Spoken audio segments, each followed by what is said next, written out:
Hi hello welcome. എല്ലാവർക്കും സുഖമല്ലേ? അപ്പോൾ ഇന്ന് ഒരു കണവ തോരൻ്റെ റെസിപ്പിയാണ് കാണിക്കുന്നത്.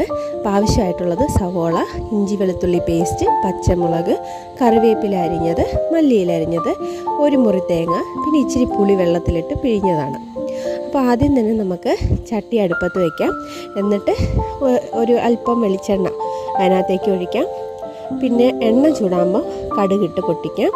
എന്നിട്ട് നമ്മൾ അരിഞ്ഞു വെച്ചിരിക്കുന്ന ഒരു 2-3 സവാള, ചെറുതാണെങ്കിൽ 3, വലുതാണെങ്കിൽ 2 എണ്ണം, അത് നമുക്ക് നന്നായിട്ട് വഴറ്റിയെടുക്കാം കേട്ടോ. അപ്പോൾ ഇതിൻ്റെ കട്ടിങ്ങിൻ്റെ വീഡിയോ, നമ്മുടെ കണവ കട്ട് ചെയ്യുന്ന വീഡിയോ ഞാൻ പോസ്റ്റ് ചെയ്യാം.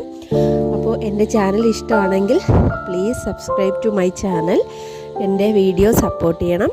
അപ്പോൾ ഞാൻ സവാള വഴറ്റിയാണ് കേട്ടോ.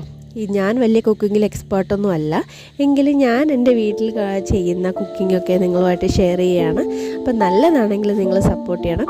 എന്തെങ്കിലും മിസ്റ്റേക്ക് ഉണ്ടെങ്കിൽ ഉറപ്പായിട്ട് നിങ്ങൾ കമൻറ്റ് ചെയ്യണം കേട്ടോ.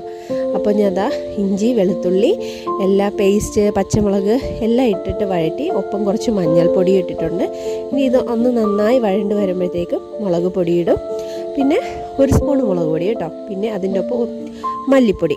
അപ്പം ഞാൻ പച്ചമുളകൊക്കെ ചേർത്തുകൊണ്ട് 1 സ്പൂൺ മാത്രമേ ഞാൻ ചേർത്തിട്ടുള്ളൂ മുളക് പൊടി. മക്കൾക്കൊക്കെ കൊടുക്കേണ്ടതുകൊണ്ടാണ്. നിങ്ങൾക്ക് കൂടുതൽ വേണമെങ്കിൽ കൂടുതൽ ചേർക്കാം. അപ്പം ഞാൻ 1 സ്പൂൺ മുളക് പൊടിയും 2 സ്പൂൺ മല്ലിപ്പൊടിയും ചേർത്തു. എന്നിട്ട് കണവ, നമ്മൾ ക്ലീനാക്കി വെച്ച കണവ അതിനകത്തേക്ക് ഇട്ട് ഒന്ന് നന്നായി മിക്സ് ചെയ്യണം. കണവയിൽ നിന്ന് തന്നെ ധാരാളം വെള്ളം ഇറങ്ങി വരും കേട്ടോ. പക്ഷേ നമ്മൾ എന്നാലും കണവയ്ക്ക് ഇച്ചിരി വേഗമുള്ളത് കാരണം നമുക്ക് 1 ഗ്ലാസ് വെള്ളവും കൂടെ ചേർക്കാം. ഇനി ഞാനിതിലേക്ക് 1 സ്പൂണ് പുളിയുടെ വെള്ളം, പുളി പിഴിഞ്ഞെടുത്ത വെള്ളം, 1-1.5 സ്പൂൺ വേണമെങ്കിലും ചേർക്കാം. എന്നിട്ട് നന്നായിട്ടൊന്ന് മിക്സ് ചെയ്യാം. മിക്സ് ചെയ്ത ശേഷം ഒരല്പം വെള്ളവും കുറച്ച് ഉപ്പും ചേർത്തിട്ട് നമുക്കിതൊന്ന് മൂടി വെച്ച് വേവിക്കാം.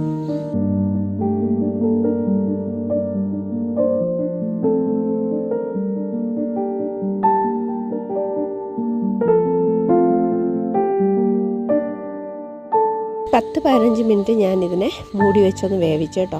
തുറന്നപ്പം ഇതുപോലെ ആയിട്ടുണ്ട്. കുറച്ച് വെള്ളം ബാലൻസ് ഉണ്ട്. പിന്നെ അതിൽ നന്നായിട്ട് വെന്തിട്ടും ഉണ്ട് കണവ. അപ്പോൾ തന്നെ ഞാൻ ഇച്ചിരി നെത്തോലിയും കൂടെ ഉണ്ടായിരുന്നു, അതിനെയും കൂടെ കഴുകി മസാലയൊക്കെ ഇട്ട് ഫ്രൈ ചെയ്യാനെടുത്ത് വെച്ചിട്ടുണ്ട് കേട്ടോ.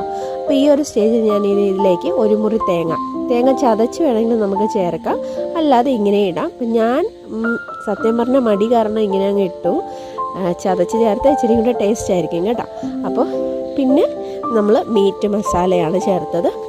മീറ്റ് മസാലയോ ചിക്കൻ മസാലയോ ഏതെങ്കിലും നമുക്ക് ചേർക്കാം, നല്ല ടേസ്റ്റ് ആയിരിക്കും.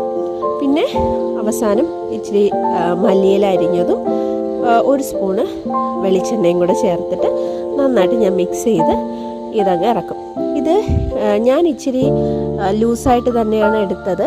ഇപ്പോഴും കണ്ടാലും ഇച്ചിരി വെള്ളമുണ്ട്. അപ്പോൾ ആ ഒരു വാട്ടർ കണ്ടൻറ്റ് എനിക്ക് ഇഷ്ടമാണ്. ഞങ്ങളുടെ വീട്ടിലെല്ലാവർക്കും ഇച്ചിരി ഒന്ന് കുഴഞ്ഞിരിക്കുന്നത് ഇഷ്ടമാണ്. പിന്നെ ഇച്ചിരിയും കൂടെ ഡ്രൈ ആയിട്ട് വേണമെങ്കിൽ നമുക്ക് കുറച്ചും കൂടെ വറ്റിച്ച ശേഷം തേങ്ങ ചേർത്താൽ മതി.